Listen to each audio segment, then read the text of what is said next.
오늘 데살로니가후서 세 번째 말씀입니다. 건전한 종말 신앙에 대해서 말씀을 드리려고 합니다. 자, 이 앞에 화면을 보시면요, 한 10초 동안 어떤 신문 기사를 화면에 보여드릴 건데요. 자, 여러분은 속으로 한 10초 동안 빨리 읽으시고 그 의미를 한번 습득해 보시기를 바랍니다. 자, 한번 보여주세요.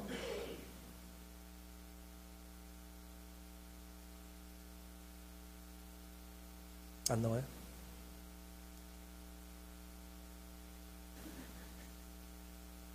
네, 나왔습니다. 자, 읽어보세요. 시작.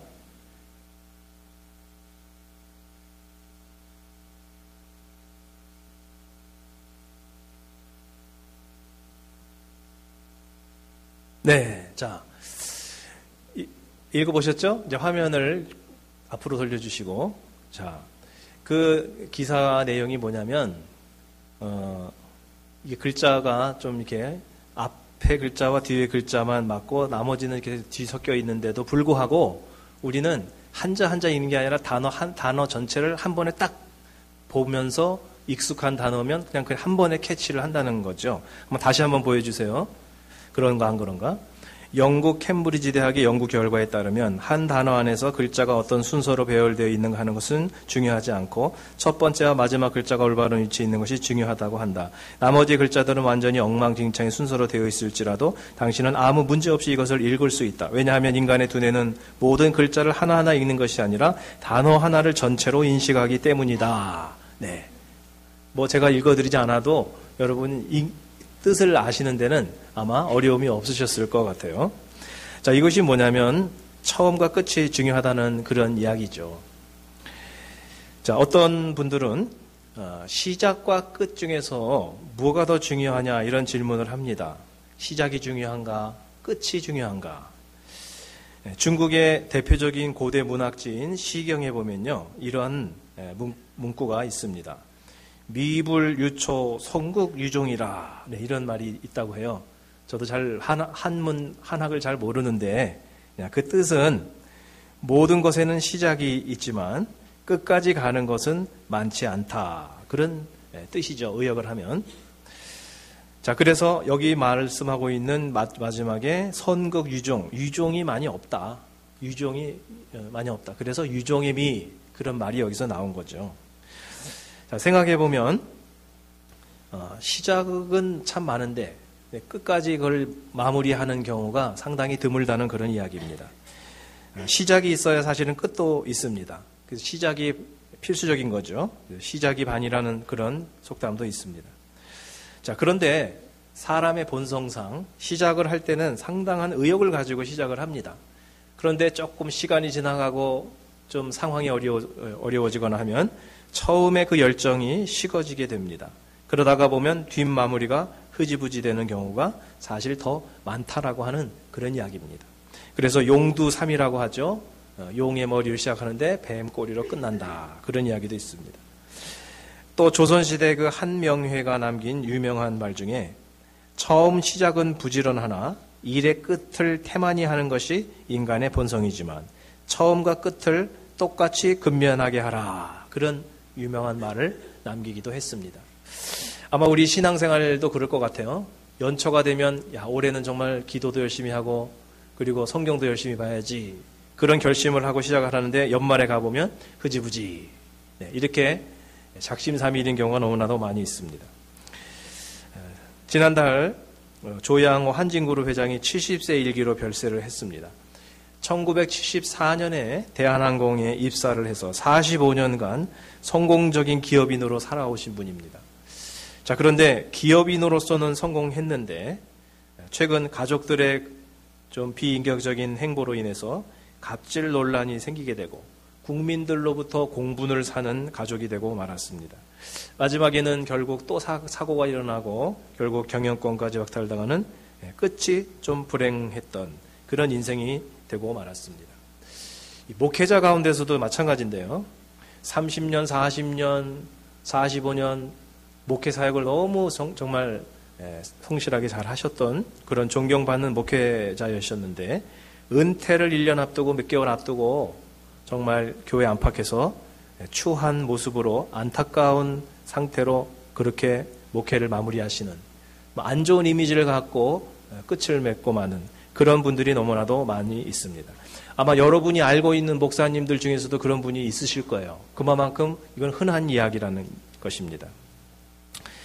자, 그래서 칼럼에 오늘 쓴 것처럼 우리의 인생 여정은 처음도 중요한데 처음과 같이 끝도 아름다워야 하겠다라고 하는 것이 오늘 말씀입니다. 자, 오늘 본문을 여러분 같이 읽었는데 이 종말 신앙에 대한 이런 말씀입니다. 늘 말씀을 드리지만 종말이라고 하는 것이 뭘까요? 예수님의 재림과 함께 전 세계적으로 찾아오는 것도 종말이지만 우리 개인으로도 죽음을 통해서 또 개인적으로 종말이 찾아오기도 합니다. 자, 그래서 신앙인들은 개인적인 종말이든 지구적인 종말이든 우리는 믿음을 바탕으로 항상 끝을 준비하며 살아야 되겠다라고 하는 것입니다. 자, 그러면 오늘 성도들이, 크리스찬들이 어떻게 이런 생의 마지막 또 정말 우리들의 여정의 종말을 어떻게 우리는 준비하며 살아가야 될까? 자, 오늘 말씀을 통해서 생각해 보도록 하겠습니다. 자, 2절 말씀을 한번 보겠습니다. 2절 보시면, 자, 2절 중에 쉽게 마음이 흔들리거나 두려워하거나 하지 말아야 한다는 것이라 그랬습니다. 자, 쉽게 마음이 흔들리거나 두려워하거나 하지 말아야 한다는 것이다. 여기서 오늘 먼저 두려움에 대해서 한번 잠깐 말씀을 드리려고 합니다. 두려움. 다음 주는 흔들림에 대해서 말씀을 드리고요. 오늘은 이 두려움의 문제를 생각해 보겠습니다. 자, 오늘 예배드리고 있는 이 자리에 계신 여러분, 혹시 여러분 가운데 이유 없는 두려움이 여러분 가운데 혹시 있거나 어떤 고질적인 어떤 불안감 또는 고질적인 어떤 두려움, 자, 이런 것에 눌려 살아가고 계시는 그런 분 혹시 안 계십니까?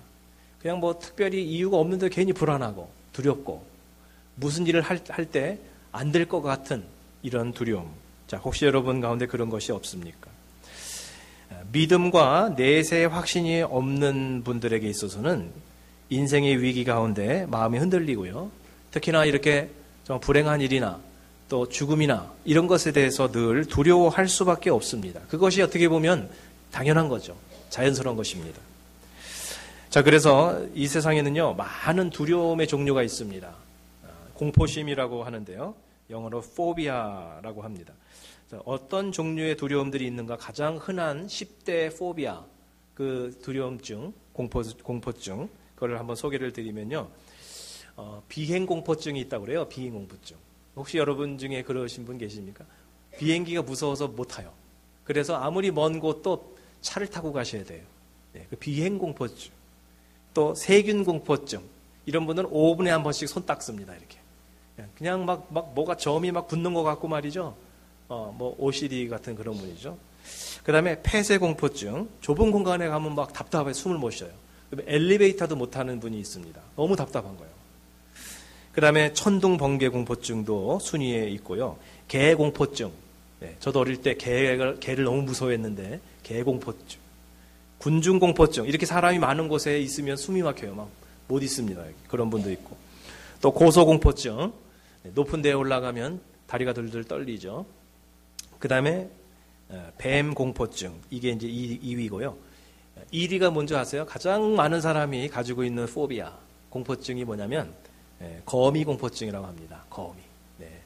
자, 이와 같이 요즘 많은 종류의 공포증이 이제 있고요. 별의별 공포증이 다 있어요. 뭐 나비 공포증도 있고 뭐 고양이 공포증도 별별 공포증이 다 있습니다. 요즘 한국에서는요, 이 화학 제품에 대한 공포증이 확산이 돼가지고요.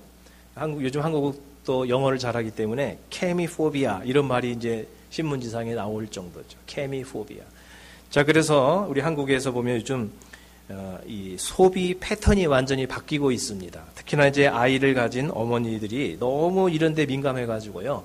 케미포비아가 있어가지고 유아 기저귀나 물티슈 등을 사용을 못해요. 거기에 케미컬이 들어있다는 거예요. 그래가지고 이 소비 패턴이 바뀌어가지고 고가의 외국산 프리미엄 제품을 온라인으로 구매를 합니다.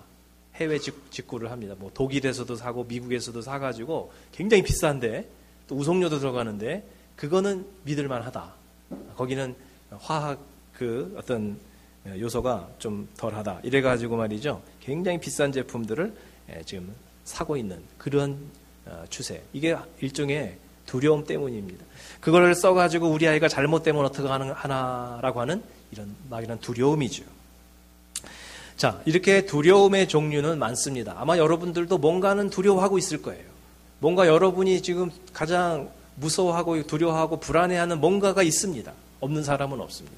그런데 이 인간의 모든 온갖 종류의 두려움을 다 종결하면요. 두려움의 종결지는 어디냐면 죽음에 대한 두려움입니다. 결국은 죽음에 대한 두려움 때문에 이런 모든 두려움이 생기는 겁니다. 질병에 대한 두려움, 실직에 대한 두려움, 가난에 대한 두려움, 실패에 대한 두려움, 인간관계에서 버림받을 것 같은 두려움, 이런 모든 두려움들은 사실 우리가 병들고 실패하고 외롭게 비참하게 살다가 죽으면 어떡하나라고 하는 그러한 두려움인 겁니다. 높은 데 가서 떨어지면 어떡하나 하는 이런 두려움입니다. 자, 이런 모든 두려움의 종결지는 결국 죽음에 대한 두려움입니다. 자, 그런데 여러분 생각해 보세요. 우리 크리스찬들은 좀 다르지 않습니까? 우리들은 죽음 후에 천국에 대해서 정말 확신을 하고 있는 사람들이 아닙니까? 그러면 물론 우리도 본능적으로 죽음을 두려워하겠지만 죽음이 끝이 아니기 때문에 죽음 이후에 영원한 생명이 있고 천국이 있다. 이것을 믿는 사람이 과연 세상 사람과 똑같이 그렇게 정말 공포심에 시달리며 두려워하며 살까? 이걸 생각해 보시기 바랍니다. 정말 천국을 여러분 믿으시면요. 정말 영원한 생명을 믿으시면요. 그렇게까지 연연하지 않을 겁니다. 그렇게까지 두려워하지 않을 겁니다. 최악의 경우